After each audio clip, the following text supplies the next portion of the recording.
तो वर्तमान समय में अगर आप देखेंगे तो 5 नेशनल वाटरवेज जो हैं वो रन कर रहे हैं और छठा जो है वो अंडर कंसिडरेशन है, यानी वो भी बनने की कगार पे है। तो आपको ध्यान रखना है कि 6 मुख्य रूप से नेशनल वाटरवेज भारत में इस समय एग्जिस्ट करते हैं। पहचान 100 से ज़्यादा की गई है, लेकिन एग्जिस्ट करते हैं इस समय 6। इन्हीं 6 का नाम जो है वो आपको जानना है और वो किन नदियों में है और कहाँ कहाँ से फ्लो करते हैं उसकी बात करनी है।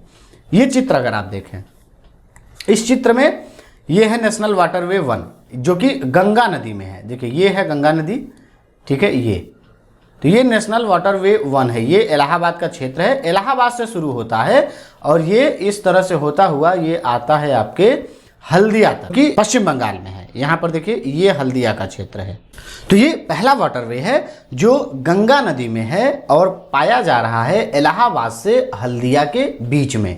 ये सबसे लंबा है, 1620 किलोमीटर है। ये नेशनल वाटरवे 1 है, 1620 किलोमीटर है और ये उत्तर प्रदेश, बिहार, झारखंड और पश्चिम बंगाल इन 4 राज्यों में फैला हुआ है, ठीक है। दूसरे वाटरवे की बात करें तो दूसरा वाटरवे जो है वो ब्रह्मपुत्रा रिवर में है और धुबरी से सादिया के बीच में। यहाँ पर देखें ये ब्रह्मपुत्रा रिवर है, ये एरिया है सादिया का, ये सादिया और ये है धुबरी।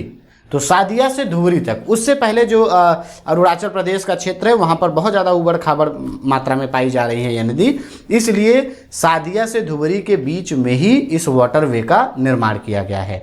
इसकी जो लंबाई है वो 891 किलोमीटर है और ये असम, पश्चिम बंगाल, अरुणाचल प्रदेश और मेघालय इन 4 राज्यों तक फैला हुआ है। ये अरुणाचल प्रदेश से शुरू होकर आपका बांग्लादेश के बॉर्डर तक आता है। तो सादिया से धुबरी ब्रह्मपुत्रा नदी में नेशनल वाटरवे 2 का निर्माण किया गया है, ठीक है। नेशनल वाटरवे 3 की अगर हम बात करें तो ये पश्चिमी कोस्ट पर है और ये फैला हुआ है कोल्लम से कोट्टापुरम, यानी केरल स्टेट में। 205 किलोमीटर लंबा है। यहाँ पर देखिए ये है कोल्लम, ये है कोल्लम और ये है कोट्टापुरम। तो कोल्लम से कोट्टापुरम के बीच में है। बेसिकली इसमें अगर आप देखेंगे तो जो अष्टमुडी का जो झील है उसके आसपास तक का जो पूरा एरिया है उसी को कनेक्ट किया गया है, ठीक है। तो ये नेशनल वाटरवे 3 हो गया, ठीक। नेशनल वाटरवे 4 की अगर हम बात करें तो ये रहा नेशनल वाटरवे 4 जो कि 3 या मुख्य रूप से गोदावरी और कृष्णा नदियों को जोड़कर बनाया गया है, ठीक। इसकी बात करें तो ये काकीनाडा से पुदुचेरी के बीच में है। काकीनाडा, यहाँ पर देखिए ये है आपका काकीनाडा और ये है आपका पुदुचेरी।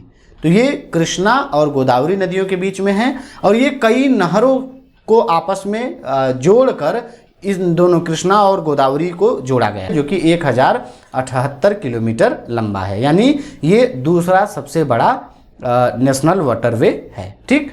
5वां की बात करें तो 5वां जो है ये बेसिकली ब्राह्मणी नदी जो है उसमें, महानदी और ब्राह्मणी नदी वाले क्षेत्र में।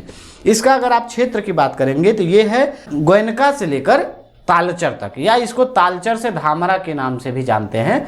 तो ये आपका तालचर का क्षेत्र है और इसके ऊपर ये देखिए तो ये धामरा का क्षेत्र है। मैं मिटा देता हूँ, यहाँ पर ये है धामरा, ठीक। तो धामरा के आगे अगर हल्का सा जाएंगे तो वहीं पर एक क्षेत्र है जिसका नाम है गोयनखाली। तो ध्यान रखना है कि नेशनल वाटरवे 5 जो है वो ब्राह्मणी और महानदी बेसिन वाले क्षेत्र में है जो कि तालचर से गोयनखाली या तालचर से धामरा के बीच में एग्जिस्ट करता है, ठीक। इसकी अगर आप बात करेंगे तो ये बेसिकली फैला हुआ है उड़ीसा और वेस्ट बंगाल के एरिया में, ठीक। छठा नेशनल वाटरवे की बात करेंगे तो ये है आपका बराक सुरमा नदी घाटी जो है उसमें, मुख्य रूप से बराक नदी में। और ये इसका जो विस्तार है वो लखीमपुर से भंगा के बीच में है। और अगर स्टेट्स की बात करेंगे तो किन स्टेट्स में ये फैला हुआ है तो ये असम के बाद मिजोरम, मणिपुर और त्रिपुरा, इन 4 स्टेट में फैला हुआ है नेशनल वाटरवे 6। इन 6 वाटरवेज का नाम, किस नदी में पाए जा रहे हैं, किस प्लेस को किस प्लेस से जोड़ रहे हैं, एटलीस्ट इतनी बातें आपको ध्यान में रखनी।